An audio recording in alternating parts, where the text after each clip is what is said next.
When a drifter with nothing left to lose encounters a desperate widow and her young son on the Nebraska prairie, a child's innocent question, "Will you be our papa?" forces Marcus Hartwell to choose between the freedom of the open road and the unexpected chance at redemption. But as legal threats close in and a premature birth threatens everything, will one man's decision to stay be enough to protect the family that chose him? A gunshot cracked across the empty prairie like thunder, sending Marcus Hartwell's horse rearing in terror. The sound echoed off the endless grassland before fading into the hot August silence of 1867 Nebraska territory. Marcus gripped the reins tight, his heart pounding as he scanned the horizon for danger.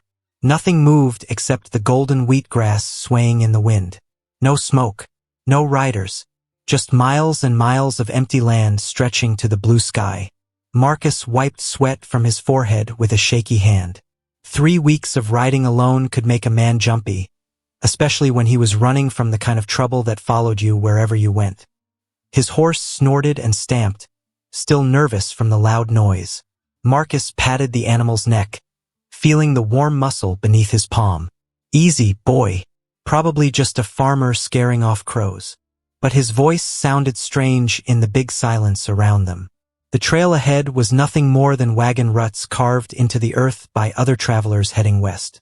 Marcus had been following it for days, sleeping under stars and eating cold beans from a can. His money was almost gone. His stomach growled constantly, and every morning when he woke up, the same thoughts chased through his mind like wolves. What was he running toward? And what would happen when he finally stopped running? Behind him lay Missouri and everything that had gone wrong. The farm that failed when the rains didn't come. The debts that piled up like storm clouds. Sarah's face when she told him she was marrying the banker instead. "I need security, Marcus," she had said. "I can't live on love and dreams." Maybe she was right. Maybe he was just a dreamer who would never amount to anything. But out here on the prairie, with nothing but grass and sky, those thoughts felt smaller somehow. The sun beat down on his shoulders through his worn coat. His horse's hooves made a steady rhythm on the hard ground. Step, step, step, step. Like a heartbeat, like time passing. Marcus pulled his hat lower over his eyes and kept riding. Then he heard it again. Not a gunshot this time, but something else. The sharp sound of metal hitting wood. Hammer on nail. Someone was building something out there in all that emptiness. Marcus squinted into the distance and saw a thin line of smoke rising straight up in the still air. A homestead. The first sign of people he had seen in 2 days. His stomach growled again, reminding him that his last real meal had been beans and hardtack 3 days ago. He nudged his horse toward the smoke. As they got closer, he could make out a small wooden cabin with a stone chimney. Behind it stood a barn that looked half-finished. The hammering was coming from there. Someone was working in this heat, building their future board by board. The cabin looked neat and cared for. Flowers grew in a small garden beside the front door. Laundry hung on a line, drying in the hot wind. A water pump stood near the porch. This was someone's home. Someone who had stopped running and decided to make a life in this wild place. Marcus felt something twist in his chest. Envy, maybe, or longing. He had never had a real home. Never stayed anywhere long enough to plant flowers or hang laundry or build a barn. Always moving, always looking for something better just over the next hill. The hammering stopped. A man's voice called out something Marcus couldn't understand. Then a woman's voice answered from inside the cabin. High and clear. The sound made Marcus realize how long it had been since he had heard a woman laugh. He was close enough now to see details. The cabin had glass windows that sparkled in the sunlight. Someone had painted the front door blue.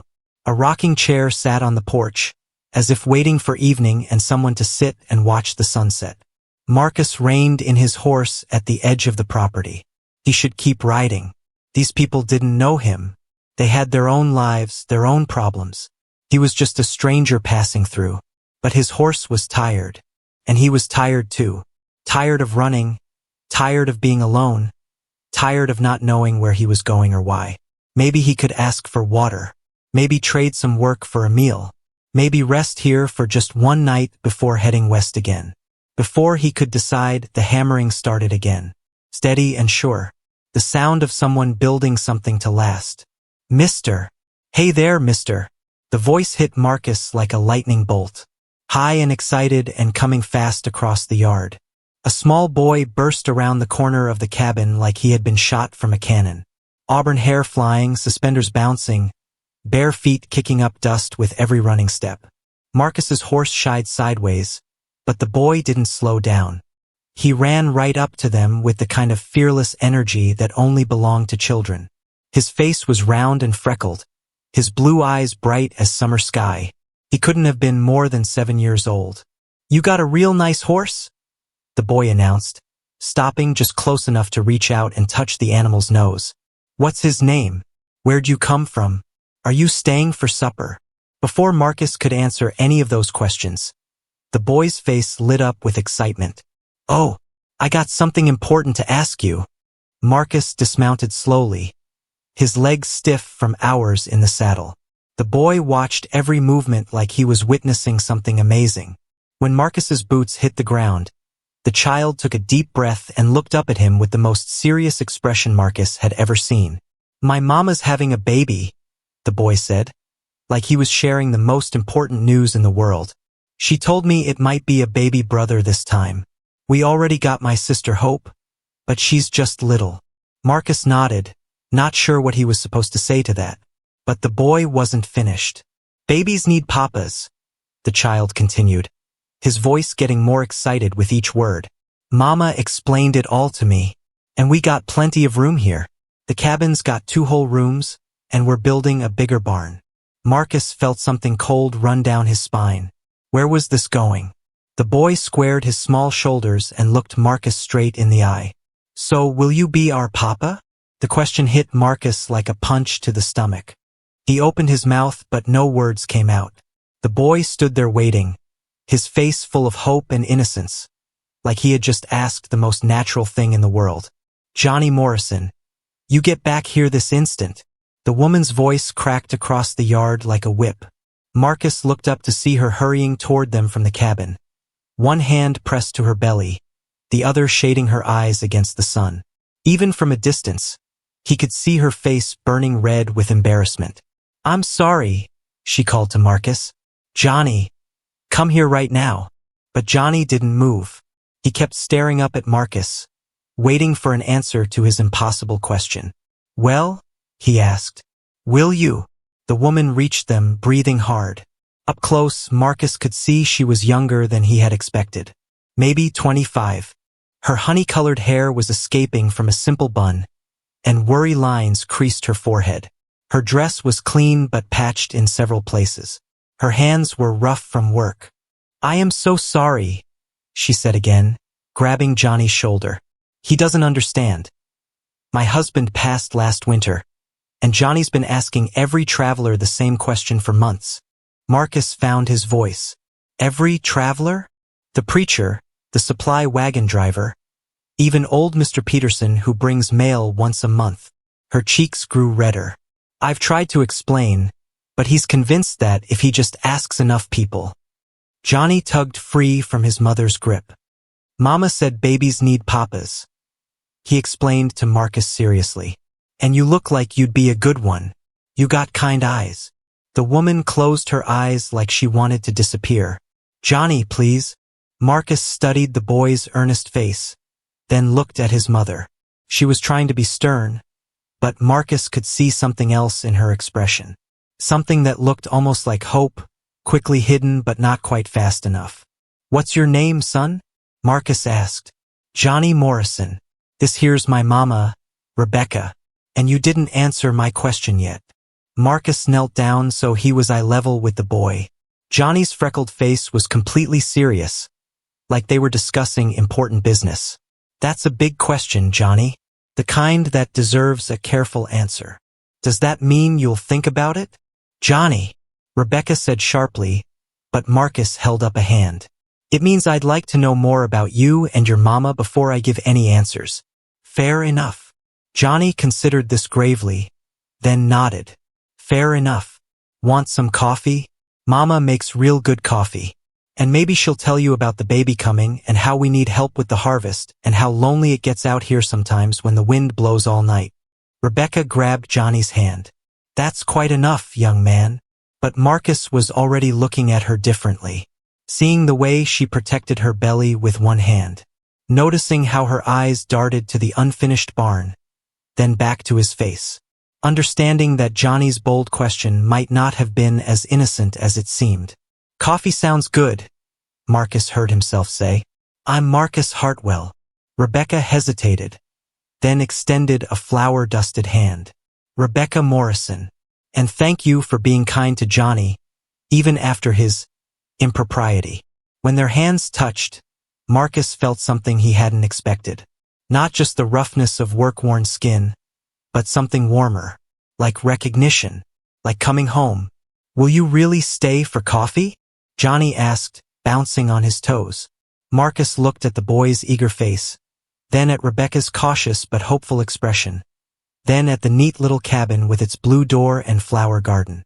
3 weeks ago, he had been a man with nothing left to lose. Now a child's simple question had somehow changed everything. Yeah, Marcus said slowly. I'll stay for coffee. The coffee cup slipped from Rebecca's trembling fingers, crashing to the wooden floor in a spray of brown liquid and white pieces. She stared down at the mess, her face going pale as fresh snow. Marcus jumped up from his chair, but Rebecca was already bending over, trying to clean up the broken china with shaking hands. Leave it, Marcus said gently, kneeling beside her. You shouldn't be bending like that. I'm fine, Rebecca snapped, but her voice cracked on the words. A piece of the cup had cut her finger, and bright red blood dripped onto the floor beside the spilled coffee. I can clean my own messes. Johnny appeared in the doorway, his eyes wide. Mama? You hurt. Rebecca sat back on her heels, cradling her bleeding finger. For a moment, she looked so young and lost that Marcus felt his heart squeeze tight. Then she straightened her shoulders and forced a smile for her son. Just clumsy, sweetheart. Why don't you go check on Hope? She might be waking up from her nap. Johnny hesitated, looking between his mother and Marcus. But what about the mess? I'll help your mama clean it up, Marcus said. Go on now. After Johnny left, Rebecca finally looked at Marcus. Her eyes were bright with unshed tears. I'm sorry. I don't know what's wrong with me lately. I drop things. I cry over nothing. I can't seem to think straight. Marcus found a clean dish towel and wrapped it around her cut finger. Her hands were smaller than he had expected, soft despite the calluses from farm work. When's the baby due? October, maybe November. It's hard to tell. Rebecca watched him tend to her finger with careful attention. The doctor in town said first babies sometimes come early, sometimes late. With Johnny, I was in labor for nearly 2 days. Marcus felt something cold settle in his stomach. October was only 2 months away, and he had seen no doctor, no midwife, no other women around this isolated homestead. What about help? When the time comes? Rebecca pulled her hand back and folded it in her lap. Mrs. Patterson lives about 5 miles north. She's helped with births before. Johnny knows the way if he needs to fetch her. Johnny's 7 years old. He's a good rider, and smart. He helped when Hope was born 2 years ago. Rebecca's voice grew defensive. We managed just fine on our own, Mr. Hartwell.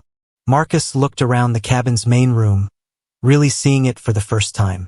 The furniture was simple but well-made. A stone fireplace dominated one wall, with iron pots hanging beside it. Shelves held dishes, books, and a few precious glass jars filled with preserves. Everything was clean and organized, but Marcus noticed other things too. The way Rebecca's chair had extra cushions. The basket of baby clothes in the corner, obviously sewn by hand. The worry lines around her eyes when she thought no one was looking. Your husband, Marcus said carefully. What happened? Rebecca was quiet for so long that Marcus thought she wouldn't answer. Then she spoke in a voice so low he had to lean forward to hear. Pneumonia. Last December. He went out in a blizzard to check on the animals and got soaked through. By the time he made it back to the house, he was already burning with fever. She touched her belly protectively. I didn't even know about the baby then. Marcus felt anger rise in his chest. Not at Rebecca's husband, but at the unfairness of it all. A woman alone on the prairie, pregnant and caring for 2 children, trying to run a farm by herself. It wasn't right. The harvest, he said. You can't bring it in alone. I'll manage. No, you won't. The words came out harder than Marcus intended. I've seen wheat fields, Rebecca. That's weeks of hard work for a strong man. You can't do it in your condition. Rebecca's eyes flashed with anger. Don't tell me what I can and can't do. I've been managing this farm for 8 months without help from anyone. And how's that working out? Marcus gestured toward the unfinished barn. The broken fence posts he had noticed riding in. The weeds growing in what should have been a vegetable garden. Rebecca stood up abruptly, her face flushed. I think you should leave, Mr. Hartwell. But Marcus didn't move. What if I stayed? Just until after the harvest. And the baby. The question hung in the air between them like smoke. Rebecca stared at him, her mouth slightly open. Why would you do that? Room and board. That's all I'd need.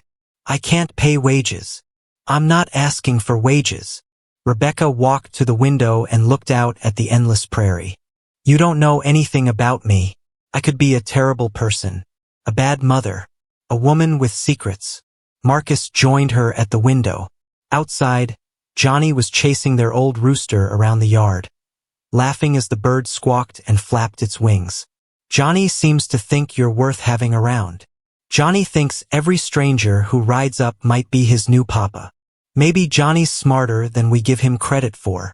Rebecca turned to face him, her expression unreadable. What are you running from, Marcus Hartwell? The question hit him like a physical blow. For a moment he was back in Missouri, watching Sarah walk away with another man, seeing his farm sold for debts, feeling like a failure at everything he had ever tried. Bad choices, he said finally. Bad luck. The usual things. And you think helping strangers will fix that? Marcus looked at her serious face, at the way she held herself despite her exhaustion, at the strength in her voice even when she was clearly overwhelmed. Maybe. Or maybe I just don't want to keep running. A baby's cry drifted from the back room. Rebecca's whole body tensed. That's Hope. She needs feeding. Go ahead. I'll clean up the coffee. Rebecca hesitated at the doorway. If you stayed, it would just be temporary. Until I can manage on my own again. Marcus knelt and began picking up pieces of broken cup. Of course. But as he cleaned up the mess, Marcus found himself thinking about Johnny's earnest question and Rebecca's careful independence, and the way this little cabin felt more like home than any place he had been in years. Temporary, she had said. But looking around at the life these people had built in the middle of nowhere, Marcus wondered if temporary might be long enough to figure out who he really wanted to be. Blood soaked through the bandage on Marcus's palm as he gripped the fence post, driving it deeper into the hard Nebraska soil. The cut from this morning's accident with the broken wire still throbbed, but the fence wouldn't fix itself. And winter was coming whether they were ready or not. That's deep enough, Johnny called from where he sat on the fence rail, swinging his legs. Papa always said if you can't wiggle it, it's good. Marcus wiped sweat from his forehead, leaving a streak of dirt. 3 weeks had passed since he'd first ridden up to this homestead, and Johnny had taken to following him everywhere.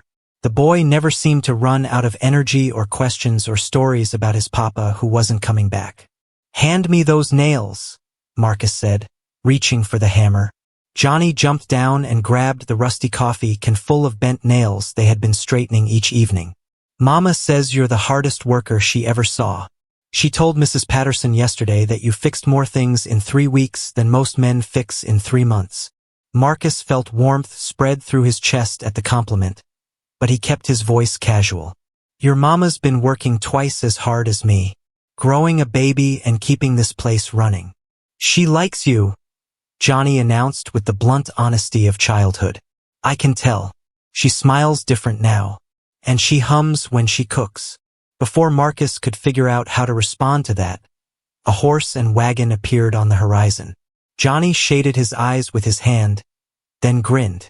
It's Mrs. Patterson. She must be coming to check on Mama again. Marcus watched the older woman drive her wagon into the yard. Martha Patterson was a sturdy woman in her 50s who had homesteaded with her husband 20 miles north. She had been the closest thing to a doctor this area had seen, and she made the trip to check on Rebecca twice a week now. "Afternoon, Mrs. Patterson," Marcus called, setting down his hammer. "Marcus." She nodded at him, then turned to Johnny. "How's your mama feeling today, young man?" "She's tired a lot, and her back hurts. But she made apple butter this morning, so she can't be too sick." Mrs. Patterson's expression grew serious. "Johnny, why don't you go tell your mama I'm here, and ask her to put the kettle on?" After Johnny ran toward the house, Mrs. Patterson turned to Marcus. Her gray eyes were sharp and measuring. "We need to talk." Marcus felt his stomach drop. "What's wrong?" "Rebecca's not telling you everything. That baby's coming soon. Sooner than she wants to admit." Mrs. Patterson glanced toward the cabin, then back at Marcus. "She's scared, Marcus. More scared than she's letting on." "Scared of what?" "Dying. Like too many women do out here when things go wrong." Mrs. Patterson's voice was blunt, without sugarcoating. "She lost a baby between Johnny and Hope. Early on, but it nearly killed her. Now she's older, more tired, and there's no doctor within 50 miles. Marcus felt the world tilt around him. "What can we do?" "Be ready. The baby could come any day now. And when it does, you might be the difference between life and death for both of them." The weight of that responsibility settled on Marcus's shoulders like a heavy coat. He had delivered calves and foals, but never a human baby. Never been responsible for saving someone's life. "There's something else," Mrs. Patterson continued. "Rebecca's husband's brother came by my place yesterday, David Morrison. He was asking questions about her situation. About you." Marcus felt a chill that had nothing to do with the October wind. "What kind of questions?" "The kind that make me think he's planning something. David never cared about Rebecca when his brother was alive. But a widow with children and a good farm. That's different. What could he do?" Mrs. Patterson's expression was grim. "Under Nebraska law, a widow needs a male guardian to claim property. If she can't prove she has a husband or family to speak for her, the courts can award guardianship to the nearest male relative." The words hit Marcus like physical blows. He could take the children? And the farm? Everything. Mrs. Patterson watched Marcus's face carefully. "Unless Rebecca has a husband to protect her rights." Marcus stared at the fence post he had been setting, his mind racing. In the distance, he could see Rebecca hanging laundry on the line, moving slowly but determinedly. Johnny was helping her, chattering about something that made her smile. "She doesn't know about David's questions, does she?" "I haven't told her yet. She's got enough to worry about." Mrs. Patterson climbed back onto her wagon. "But Marcus, if that man shows up here with legal papers, you'd better have a plan." As Mrs. Patterson drove away, Marcus stood alone in the yard, the hammer heavy in his hand. 3 weeks ago, he had been a drifter with nothing to lose. Now he was responsible for a woman and 2 children who were depending on him in ways he was only beginning to understand. The sun was setting behind the cabin, painting everything in golden light. Rebecca appeared in the doorway, one hand pressed to her back, the other shading her eyes as she looked for him. "Marcus? Supper's ready." He waved to show he had heard her, then looked around at the fence he had been mending, the barn he had been finishing, the life he had been building without quite realizing it. 3 weeks ago, Johnny had asked if he would be their papa. At the time, it had seemed like an impossible question from a lonely child. Now Marcus was beginning to understand that it might be the most important question anyone had ever asked him. And time was running out to find the right answer. Rebecca's scream pierced the October dawn like a knife cutting through silence. Marcus bolted upright from his bedroll on the kitchen floor, his heart hammering against his ribs. Another scream followed, longer and more desperate, coming from the back bedroom where she had been resting. "Johnny!" Marcus called, but the boy was already stumbling from his small bed in the corner, his hair sticking up in all directions. Get dressed fast. We need Mrs. Patterson. Johnny's eyes went wide with understanding. The baby's coming? Now. Marcus was already pulling on his boots, his fingers clumsy with urgency. How fast can you ride to the Patterson place? Real fast. Johnny was throwing on his clothes with practice speed. But Mama always said babies take a long time to come. Hours and hours. Another cry echoed from the bedroom, followed by Rebecca's voice calling weakly, Marcus? Please? Something's wrong. Marcus felt ice run through his veins. He had helped birth calves that came too early or in the wrong position. He knew that tone of voice. Fear mixed with pain and the terrible knowledge that things were not going as they should. Change of plans, Marcus said, his mind racing. You ride as fast as you can, but if Mrs. Patterson isn't home, you go to the next farm. Keep going until you find help. Don't come back alone. Johnny nodded solemnly, suddenly looking older than his 7 years. What about Mama? I'll take care of her. Marcus hoped his voice sounded more confident than he felt. Go. Ride like the wind. Johnny grabbed his coat and ran for the door. Marcus heard him talking to the horse in the yard, then the sound of hooves pounding across the prairie. The boy could ride better than most grown men, but Mrs. Patterson's place was 5 miles away across rough country. Even riding hard, it would take Johnny 20 minutes to get there and 20 minutes back. If she was even home. Marcus. Rebecca's voice was strained with panic. Please, I need help. Marcus pushed open the bedroom door and felt his breath catch. Rebecca was sitting on the edge of the bed, still in her nightgown, her face pale as winter moonlight. Her hands clutched her belly, and her breathing came in short, sharp gasps. The baby's coming too fast, she whispered. This isn't how it was with Johnny and Hope. Something's different. Marcus knelt beside the bed, trying to remember everything he had ever learned about difficult births. With animals, sometimes the baby got turned around or stuck. Sometimes the mother was too tired or too small. Sometimes there wasn't anything you could do except pray and work with your hands and hope for the best. How long have you been having pains? Since before dawn. But they weren't bad at first. Now! Rebecca gasped and doubled over as another contraction hit her. Oh God, Marcus! I'm scared. Marcus had seen fear before. In animals caught in wire fences. In men facing storms or fires or other disasters they couldn't control. But Rebecca's fear was different. It was the fear of a mother who knew her children needed her to live, who couldn't afford to fail or give up. Listen to me, Marcus said, taking her hands in his. They were cold and trembling. I've helped birth plenty of babies, just not human ones. But the basics are the same. We're going to get through this together. Rebecca looked at him with desperate hope. You really think so? I know so. Marcus squeezed her hands, wishing he felt as confident as he sounded. But I need you to trust me. Can you do that? Before Rebecca could answer, they heard the rumble of thunder in the distance. Marcus looked toward the window and felt his heart sink. Dark clouds were building on the horizon, moving fast across the prairie. A storm was coming, which meant Johnny might have trouble getting back with help. Marcus! Rebecca's voice was small and frightened. What if something happens to me? What will happen to Johnny and Hope? The question hit him like a physical blow. Marcus looked at this brave woman who had been carrying so much weight on her shoulders, and suddenly he understood something that had been growing in his heart for weeks. Nothing's going to happen to you, he said firmly. I won't let it. But if it does, Rebecca, Marcus made her look at him. I promise you, no matter what happens, Johnny and Hope will be safe. They'll have a home and someone to love them. You have my word. Tears spilled down Rebecca's cheeks. Why? Why would you promise something like that to strangers? Marcus thought about the question he had been asking himself for weeks. Why had he stayed? Why did he care so much about this woman and her children? Why did the thought of losing them feel like losing everything that mattered? Because you're not strangers anymore, he said simply. You're family. The word hung in the air between them, heavy with meaning.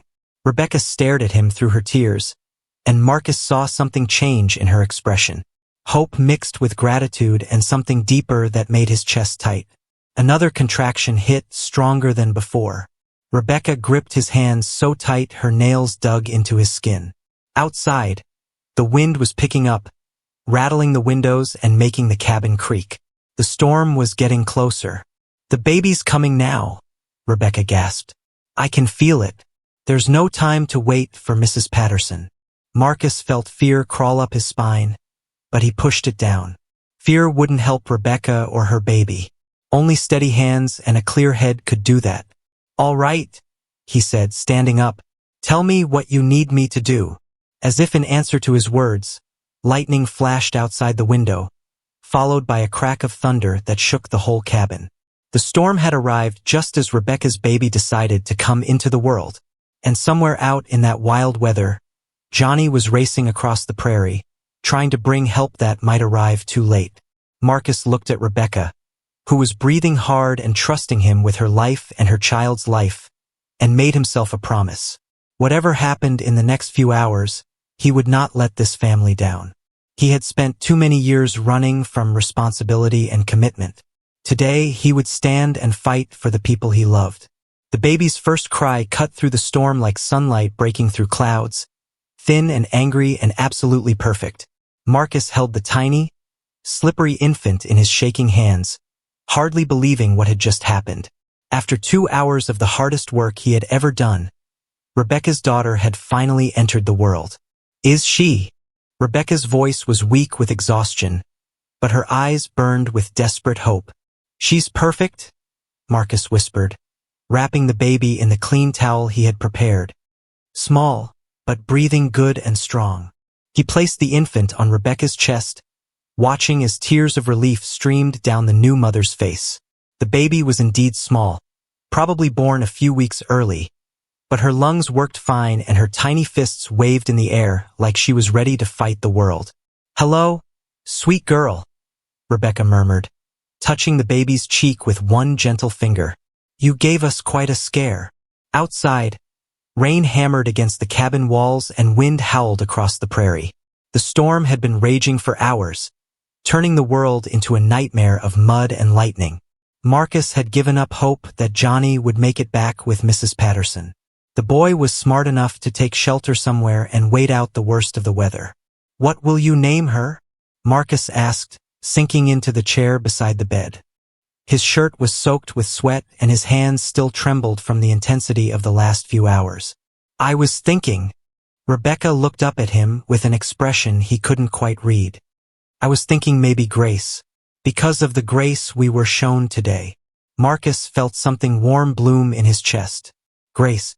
It was a good name for a baby who had fought her way into the world during a storm, helped by a man who had never delivered a human child before. "Grace Morrison," he said, testing the sound of it. "I like that." Rebecca was quiet for a moment, studying his face. "Marcus, what you did today, I can never repay you for that." "You don't need to repay anything." "But I do." Rebecca shifted the baby to one arm and reached for his hand with the other. "You could have left when things got scary. Most men would have. But you stayed and you saved us both." Marcus looked down at their joined hands, Rebecca's pale fingers intertwined with his work-roughened ones. "I told you before. You're family now." "Family." Rebecca repeated the word like she was tasting something sweet. "Marcus, I need to ask you something, and I need you to be honest with me." Something in her tone made Marcus look up sharply. "What is it?" "Mrs. Patterson told me about David, about what he's planning." Marcus felt his stomach drop. "When?" "Yesterday, before the baby came. She thought I should know." Rebecca's voice was steady, but Marcus could see the fear in her eyes. "He could come here any day with papers from the court. And if he does, he won't take this place," Marcus said firmly. "Or the children. I won't let that happen." "How can you stop him? You're not family. Not legally." The question hung between them like a challenge. Marcus knew what she was asking, what she was offering. And suddenly, all the confused feelings of the last few weeks crystallized into perfect clarity. "What if I was?" he asked quietly. "Legally, I mean, Rebecca's breath caught. Marcus, I'm not talking about a marriage of convenience or a business arrangement, he said quickly. I mean a real marriage, real commitment, real love. The words were out before he could stop them, hanging in the air like lightning waiting to strike. Rebecca stared at him, her eyes wide with surprise. You love me? She whispered. Marcus felt his face grow warm, but he didn't look away. I think I fell in love with you the first day I was here. When you served me coffee in that broken cup and tried so hard to be strong even though you were scared and alone. Tears spilled down Rebecca's cheeks again, but this time they looked like happy tears. I love you too, she said softly. I tried not to. It seemed too fast, too dangerous to care about someone again. But you made it impossible not to love you. Marcus leaned forward and kissed her forehead, breathing in the scent of her hair. So what do you say? Will you marry me, Rebecca Morrison? For real this time, not just to protect the farm. Yes, she whispered against his cheek. Yes, I'll marry you. Baby Grace chose that moment to let out a lusty wail, as if she approved of the whole arrangement. Both adults laughed, the sound mixing with the rain and wind outside. When? Rebecca asked, adjusting the baby so she could nurse. As soon as possible. Before David shows up with his papers. Marcus stood and walked to the window, looking out at the storm. Mrs. Patterson can stand witness. And Johnny will be so excited he'll probably burst. Speaking of Johnny, Rebecca looked toward the door with worry. He's been gone for hours. As if summoned by her words, they heard the sound of horses splashing through the mud outside. Marcus looked out the window and saw 3 riders approaching through the rain. Johnny was in the lead, sitting behind Mrs. Patterson on her big sorrel horse. Behind them rode a tall man Marcus didn't recognize. Help's here, Marcus said, relief flooding through him. And Johnny's safe. Mrs. Patterson burst through the door first, shaking rain from her coat. How is she? Did the baby? She stopped when she saw Rebecca sitting up in bed with the infant in her arms. Well, I'll be. You two managed just fine without me. Johnny wiggled around her and ran to the bed, his eyes huge with wonder. Is that my new sister? She's so little. Her name is Grace, Rebecca told him. And yes, she's your sister. The tall man stepped forward, removing his hat. I'm Reverend Williams from the settlement. Mrs. Patterson thought you might need spiritual comfort. Marcus and Rebecca exchanged glances. Spiritual comfort, maybe, but more importantly, they had a minister who could perform a wedding ceremony before David Morrison could cause any more trouble. Actually, Reverend, Marcus said, we might need your services for something else entirely. Outside, the storm was finally beginning to break. Patches of blue sky showed through the clouds, and the rain was gentling to a steady patter. Felt like a sign that better days were coming. And in the little cabin on the Nebraska prairie, a new family was about to be born. The sound of wagon wheels crunching through frozen mud shattered the peaceful morning silence. Marcus looked up from splitting firewood to see a black carriage rolling toward their homestead, pulled by 2 well-fed horses that looked far too fancy for prairie travel. His blood turned cold when he recognized the driver. David Morrison sat on the wagon seat like a king on his throne, his dark coat pressed and his beard neatly trimmed. Beside him sat another man Marcus didn't recognize, wearing spectacles and carrying a leather satchel that looked official and threatening. Johnny, Marcus called sharply. Get inside the house. Now. The boy looked up from where he was feeding the chickens, saw the approaching wagon, and ran for the cabin without asking questions. Smart kid. He had learned to read danger in the months since his father died. Marcus set down his axe and walked toward the cabin, keeping his movements calm and steady. Inside, he could hear baby Grace crying and Rebecca's soft voice trying to soothe her. His new wife had been up most of the night with the infant, who was still adjusting to life outside the womb. The wagon pulled up in front of the cabin with a flourish. David Morrison climbed down slowly, making a show of dusting off his coat and adjusting his hat. The second man followed, clutching his satchel like it contained gold. Well, David called out, his voice carrying a nasty edge. If it isn't the famous Marcus Hartwell, the drifter who thinks he can steal another man's family. Marcus kept his face blank, but his fists clenched at his sides. David, what brings you out here on such a cold morning? Business, David replied, gesturing to the man beside him. This is Mr. Clement from the territorial courthouse. He's here to discuss some legal matters concerning my late brother's property. Mr. Clement stepped forward, his thin face pinched with cold and disapproval. Are you the man calling himself the legal guardian of this homestead? I'm Rebecca's husband, Marcus said evenly, which makes me the legal guardian of everything here. David's laugh was sharp and unpleasant. Husband? You mean you found some drunk preacher to mumble a few words over you? That doesn't make you family, stranger. The cabin door opened and Rebecca stepped out, baby Grace wrapped in blankets against the October chill. She looked pale and tired, but her chin was raised with determination. Johnny appeared beside her, staying close to his mother's side. Hello, David, Rebecca said, her voice cool as winter morning. I wasn't expecting you. Sister-in-law. David's voice dripped with false sweetness. You're looking well. Motherhood suits you. His eyes moved to the baby in her arms, then to Marcus. Though I have to say, I'm surprised by some of the choices you've made since my brother died. My choices are none of your business. Actually, they are. David nodded to Mr. Clement, who opened his satchel and pulled out several official-looking papers. You see, Rebecca, as my brother's closest male relative, I have certain legal responsibilities, especially when it comes to protecting family property. Marcus felt his jaw tighten. Get to the point, David. Mr. Clement cleared his throat and began reading from one of the papers in a boring, official voice. By order of the Nebraska Territorial Court, an investigation has been opened into the circumstances surrounding the claimed marriage between one Rebecca Morrison and one Marcus Hartwell, said marriage being entered into under suspicious circumstances that may constitute fraud. Rebecca's face went white. Fraud. David smiled like a cat that had caught a particularly fat mouse.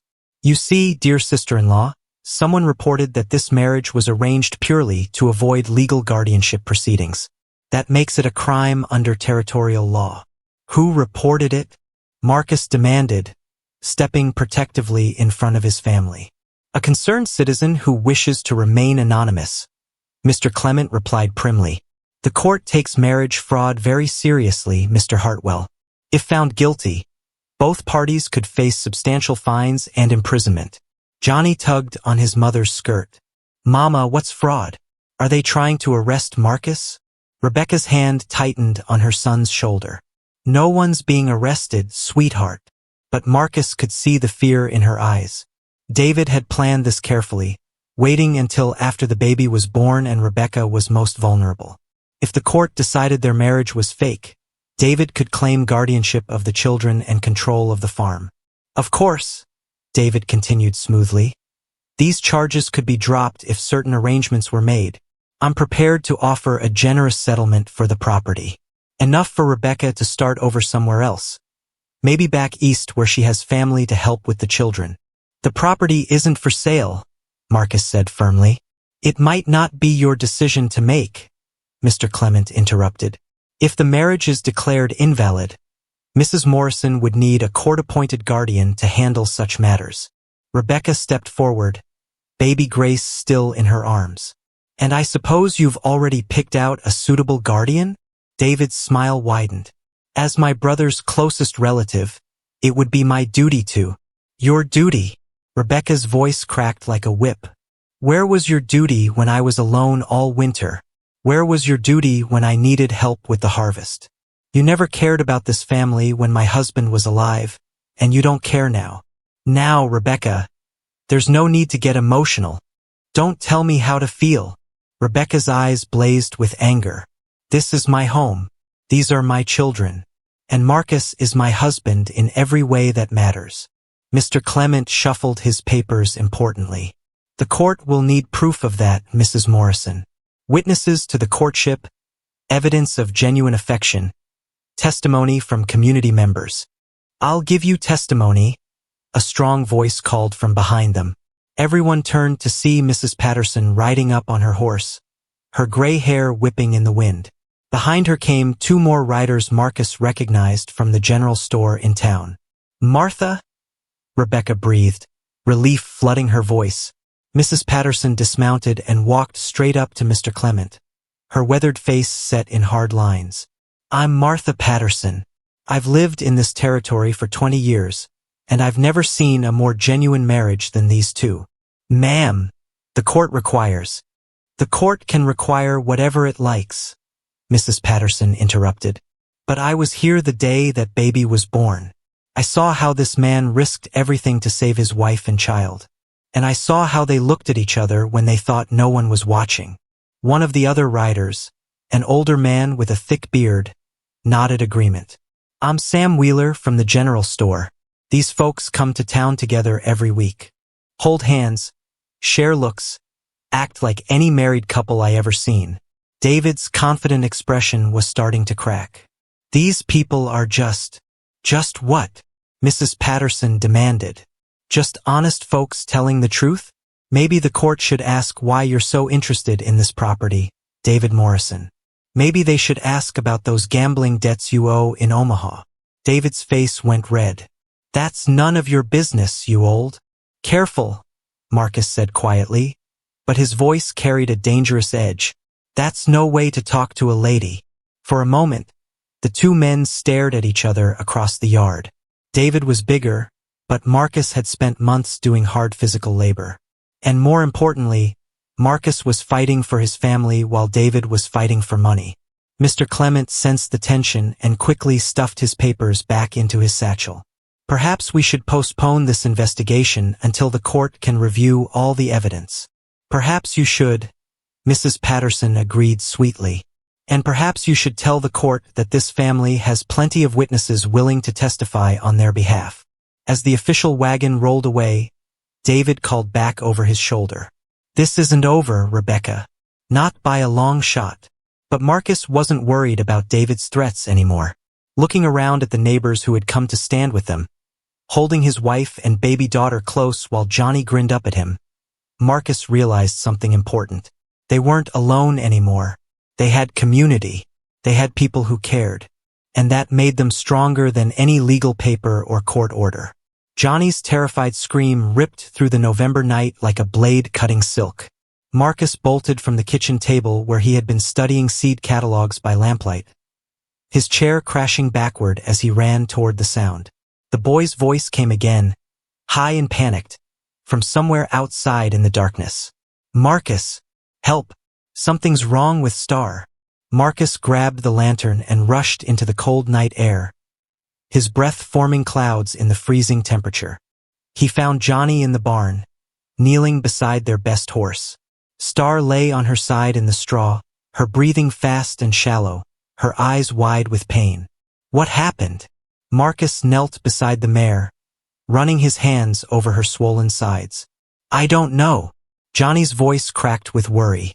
"I came to check on her like always, and she was down like this. She won't get up, and she keeps making awful noises." Marcus felt his heart sink as his experienced hands found the problem. Star was trying to give birth, but something was wrong. The foal was positioned badly, and the mare was exhausting herself trying to push it out. Without help, both mother and baby would die. "Run get your mama," Marcus said, already rolling up his sleeves. "But don't wake the baby." Johnny ran toward the house while Marcus examined Star more carefully. He had dealt with difficult births before, but this one looked bad.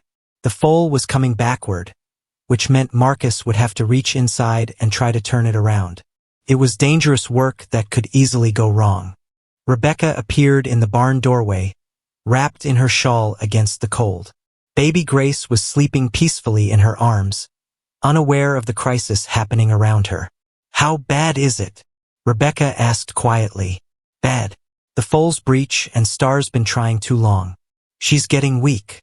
Rebecca set her jaw with determination. "What do you need me to do?" "Hold the lantern steady. And keep Johnny back in case." Marcus didn't finish the sentence, but Rebecca understood. Sometimes you lost both the mother and the baby, no matter how hard you tried. For the next hour, Marcus worked with careful, patient hands inside the mare while Star groaned and struggled. Sweat ran down his face despite the cold air. His arms ached from the awkward position. Several times he thought he had the foal turned properly, only to lose his grip and have to start over. "Come on, girl," he murmured to the exhausted horse. "Don't give up on me now. Your baby needs you to be strong." Johnny sat in the corner of the stall, his knees drawn up to his chest, watching every movement with worried eyes. "Is Star going to die?" "Not if I can help it," Marcus grunted, finally getting a good grip on the foal's legs. "Rebecca, I think I've got it. When I say push, you press down on Star's side right here."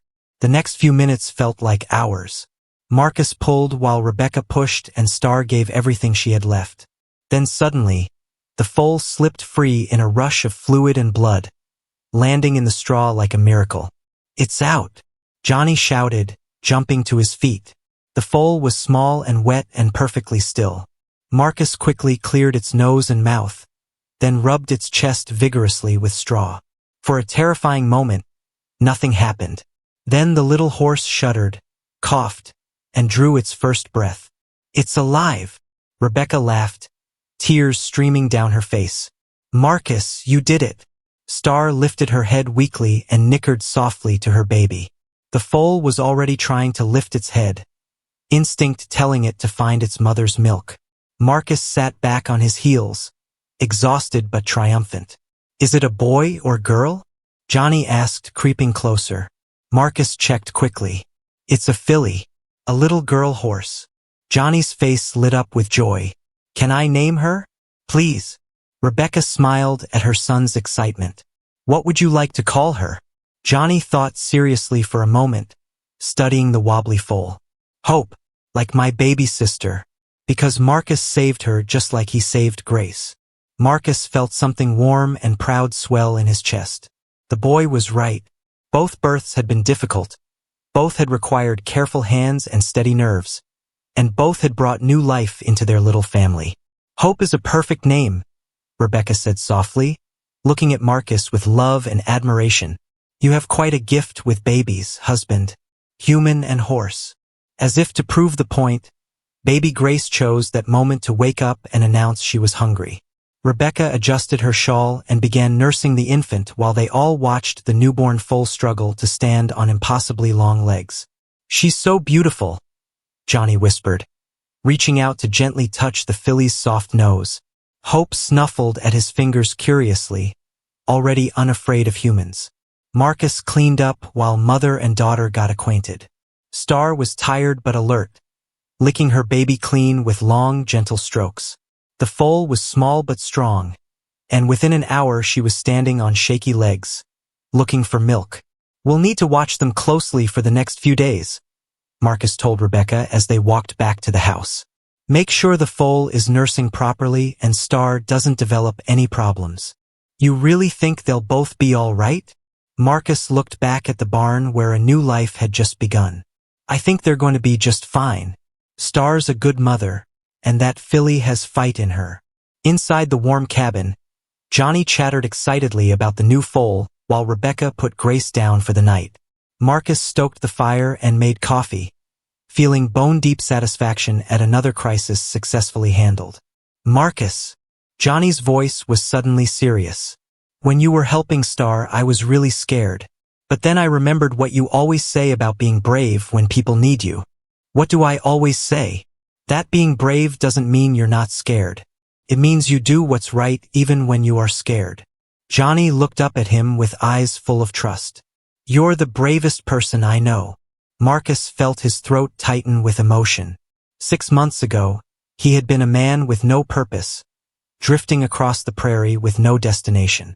Now he was someone this boy looked up to, someone Rebecca trusted with her life, someone who made a difference in the world.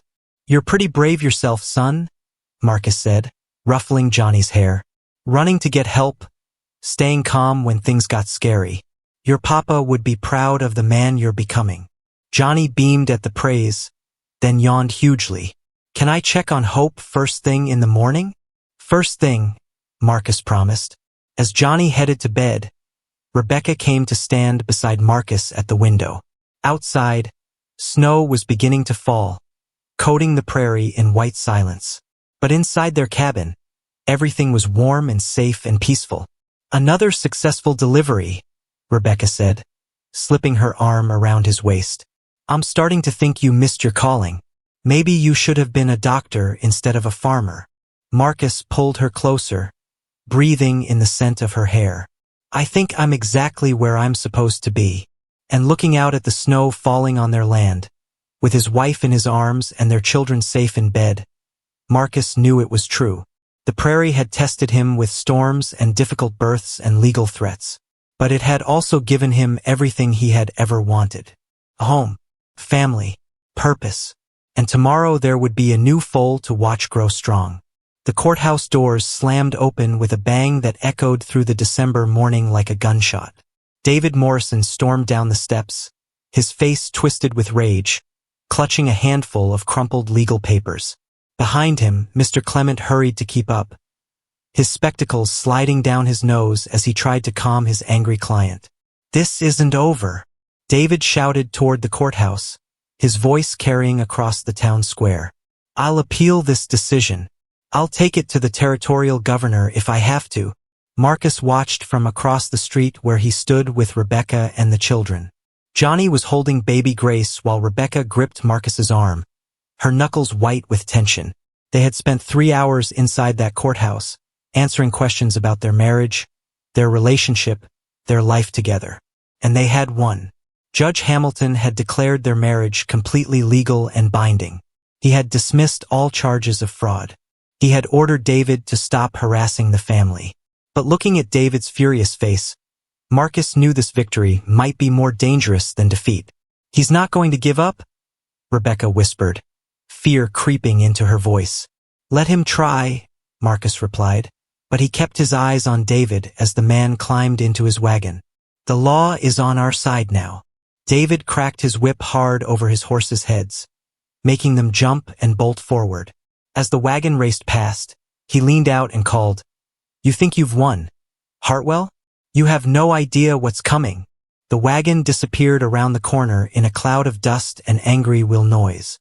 Mr. Clement stood alone on the courthouse steps, looking embarrassed and uncomfortable.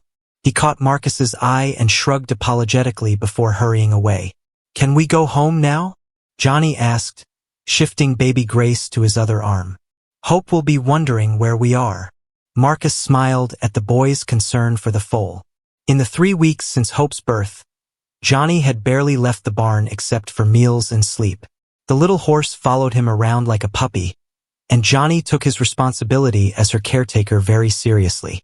"Home sounds perfect," Marcus agreed. The ride back to the homestead took 2 hours through the winter landscape. Snow covered the prairie like a white blanket, broken only by the dark lines of fence posts and the occasional bare tree. The cold bit at their faces, but everyone was in good spirits after their courthouse victory. "Look," Johnny pointed ahead as they crested a small hill. "There's smoke coming from our chimney. That means Mrs. Patterson kept the fire going while we were gone." Sure enough, their cabin sat snug and warm-looking in the distance, gray smoke rising straight up in the still air.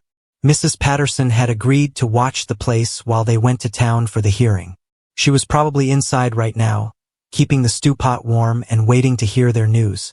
But as they got closer, Marcus noticed something that made his stomach clench with worry. There were too many horses in the yard. At least 4 animals stood tied to the porch rail, and none of them belonged to Mrs. Patterson. "Marcus," Rebecca had noticed too. Who could that be? Before Marcus could answer, the cabin door opened and Mrs. Patterson stepped out. Even from a distance, they could see the tension in her posture. She waved at them, but it wasn't a happy wave. It was a warning. Marcus pulled their wagon to a stop near the barn, keeping some distance from the unknown horses. "Johnny, take Grace and wait here with your mother. Don't come to the house until I call for you." "But what about Hope? I need to check on her." "Hope can wait 5 minutes." Marcus's voice was firm. "Stay here." Marcus walked toward the cabin, his boots crunching in the snow. Mrs. Patterson met him halfway, her face grim with worry. "4 men came about an hour after you left," she said quietly. "They claim to be federal marshals, but something doesn't feel right about them. They're asking a lot of questions about you specifically." Marcus felt ice form in his veins. "What kind of questions?" "About where you came from, what you were doing before you settled here, whether you might be running from something." Mrs. Patterson glanced toward the cabin, then back at Marcus. "Marcus, one of them described a man who sounds exactly like you. Said he's wanted for murder in Missouri." The words hit Marcus like a physical blow. Murder. He had feared this day would come, had known that his past might eventually catch up with him. But not here. Not now. Not when he finally had everything he had ever wanted. "It's not true," Marcus said quickly. "I never killed anyone." "I believe you. But they have papers that say otherwise. A warrant with your name on it." Marcus closed his eyes, thinking fast. He had left Missouri under a cloud of suspicion. That was true. There had been a fight with one of his creditors, a man who had tried to cheat him out of his last piece of property. The man had pulled a knife, and Marcus had defended himself. But when the dust settled, the man was badly hurt and Marcus was facing charges he couldn't afford to fight. So he had run. And apparently the story had grown in the telling. "What do they want?" Marcus asked. "To take you back to Missouri for trial. They're waiting inside to arrest you." Marcus looked back at his family waiting by the wagon. Rebecca was watching him with worried eyes, probably wondering why the conversation was taking so long. Johnny was getting restless, clearly wanting to check on his beloved foal. Baby Grace was starting to fuss in the cold air. "There's something else," Mrs. Patterson said quietly. "I think David Morrison might have something to do with this. One of the men mentioned being contacted by someone who knew your whereabouts." The betrayal hit Marcus like a knife between his ribs. David had lost in court, so he had found another way to destroy Marcus's life. If Marcus was arrested and taken away, Rebecca would be alone again, vulnerable, and David could swoop in as the helpful brother-in-law, ready to take care of everything. "How long do I have?" Marcus asked. "They're getting impatient. Maybe 10 minutes before they come looking for you." Marcus stared at the cabin that had become his home, at the life he had built from nothing. 6 months ago, he would have saddled his horse and ridden away without looking back. But now there were people depending on him, people he loved more than his own life. "Mrs. Patterson, I need you to do something for me. Anything. Take Rebecca and the children to your place. Tonight. Don't let them come back here until this is settled." "What are you going to do?" Marcus looked at the federal marshal's horses, then at his family, then at the endless prairie that had given him everything and might now take it all away. "I'm going to face this," he said quietly. "One way or another, I'm done running." Because sometimes Marcus realized the most important battles weren't the ones you could win. Sometimes they were the ones you had to fight anyway, because the people you loved were watching. And they needed to see that some things were worth standing up for, no matter what it cost. Even if it cost everything. The 4 federal marshals sat around Marcus and Rebecca's kitchen table like vultures around fresh meat, their badges glinting in the lamplight and their hands resting on their gun belts. The biggest one, a man with gray whiskers and cold eyes, tapped his fingers impatiently on the wooden surface while he waited for Marcus to walk through the door. "Taking his sweet time, isn't he?" the marshal muttered to his companions. "Maybe he spotted us and ran." Mrs. Patterson poured coffee with steady hands, but Marcus could see the worry in her face. "Marcus Hartwell isn't a running man," she said firmly. "He'll be here." Outside, Marcus took one last look at his family before walking toward the cabin. Rebecca had agreed to take the children to Mrs. Patterson's place, but only after Marcus promised to send word as soon as the situation was resolved. Johnny had wanted to stay and fight beside his new papa, but Marcus convinced him that protecting his mother and sisters was more important. "I love you," Rebecca had whispered as she kissed him goodbye. "Whatever happens, remember that." Now Marcus stood at his own front door, knowing that everything he cared about hung in the balance. He could still run, could saddle his horse and disappear into the prairie night. But running would mean leaving his family unprotected, and David Morrison would win by default. Marcus opened the door and stepped inside. The four marshals looked up as he entered, their eyes sharp and assessing. The big one with gray whiskers stood up slowly, his hand moving to rest on his gun. "You Marcus Hartwell?" he asked. "I am. I'm Marshal Coleman. I have a warrant for your arrest." He pulled out an official-looking paper and began reading. "You're charged with the murder of Benjamin Crawley in Jackson County, Missouri. You have the right to—" "Marshal Coleman," Marcus interrupted quietly. "Before you finish reading that warrant, I think you should know something important." The marshal's eyes narrowed suspiciously. "What's that?" "Benjamin Crawley isn't dead." The words hung in the air like smoke from a gun barrel. The marshals exchanged confused glances. Coleman looked down at his warrant, then back at Marcus. "What did you say?" "Benjamin Crawley. The man I'm supposedly charged with murdering. He's not dead. In fact, he's probably sitting in Sullivan's Tavern right now, drinking whiskey and telling anyone who'll listen how he's going to get rich off the reward money." Marcus reached slowly into his coat pocket, careful not to make any sudden movements. He pulled out a folded piece of paper and laid it on the table. "That's a letter I received 2 weeks ago from an old friend in Missouri. Seems Mr. Crawley has been bragging around town about how he convinced the local sheriff to issue a murder warrant based on false testimony. He figured if he could get me arrested and transported back to Missouri, he could claim I died trying to escape and collect the reward." Marshal Coleman picked up the letter and read it quickly, his face growing darker with each word. This is a serious accusation. It's also the truth, and I think you'll find that someone paid you men to come out here based on false information. Someone who wanted me out of the way for his own reasons." One of the other marshals, a younger man with nervous eyes, spoke up. "Marshal Coleman, sir, we never actually saw the body. We just took the sheriff's word that there had been a murder."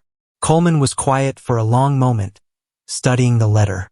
Finally, he looked up at Marcus. "Who do you think set this up?" "David Morrison, my wife's brother-in-law.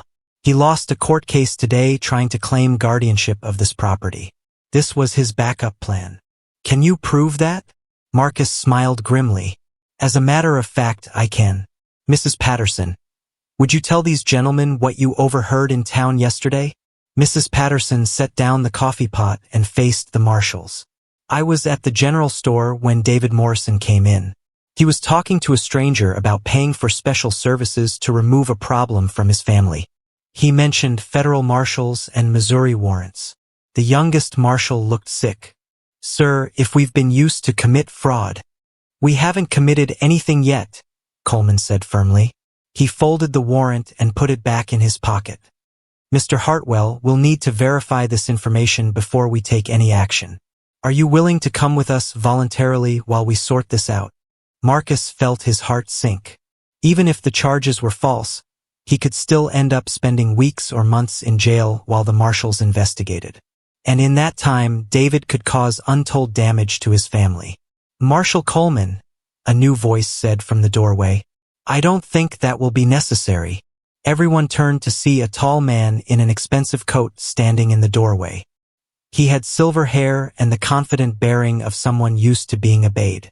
Behind him stood 2 more men who looked like they might be his own deputies. "And you are?" Coleman demanded.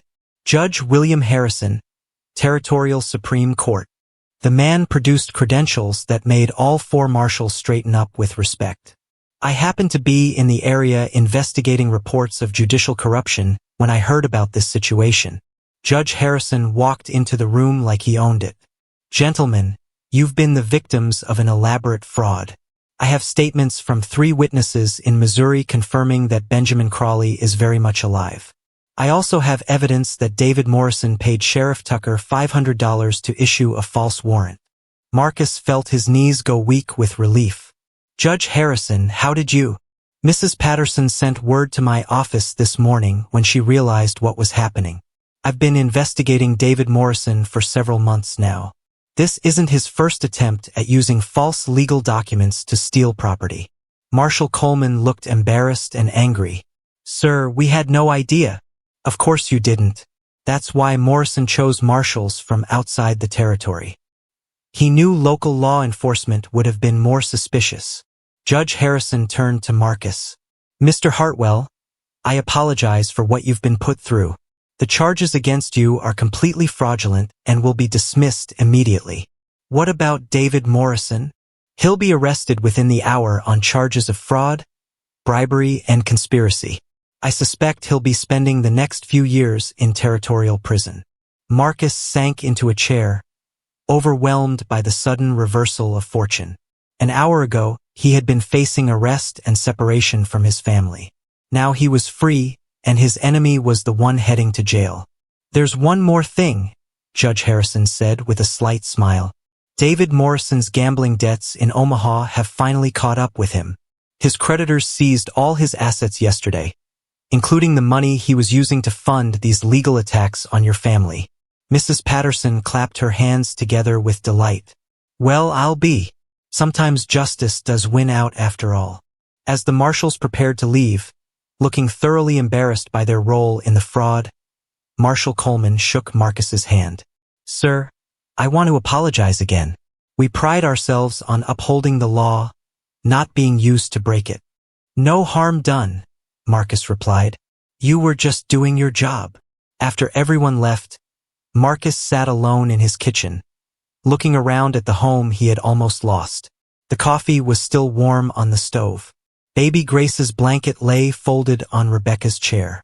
Johnny's drawing of Hope the foal was tacked to the wall beside the fireplace. Tomorrow his family would come home. Johnny would check on his beloved foal. Rebecca would nurse baby Grace in the rocking chair by the window, and Marcus would wake up in his own bed, on his own land, with his own family around him. 6 months ago, Johnny had asked him a simple question, "Will you be our papa?" Now Marcus finally understood the full weight of that question, and the full measure of his answer. Being a papa meant more than just staying around. It meant fighting for your family when they were threatened. It meant standing up to bullies and corrupt officials and anyone else who tried to take what was yours. It meant never running away again. Marcus stood up and walked to the window, looking out at the snow-covered prairie that had become his home. In the distance, he could see the lights of Mrs. Patterson's house, where his family waited for word that it was safe to come home. Tomorrow he would ride over and bring them back. Tonight, he would sit by his own fire and think about how a drifter with nothing to lose had become a man with everything to protect, and how sometimes the best journeys ended exactly where they were supposed to begin.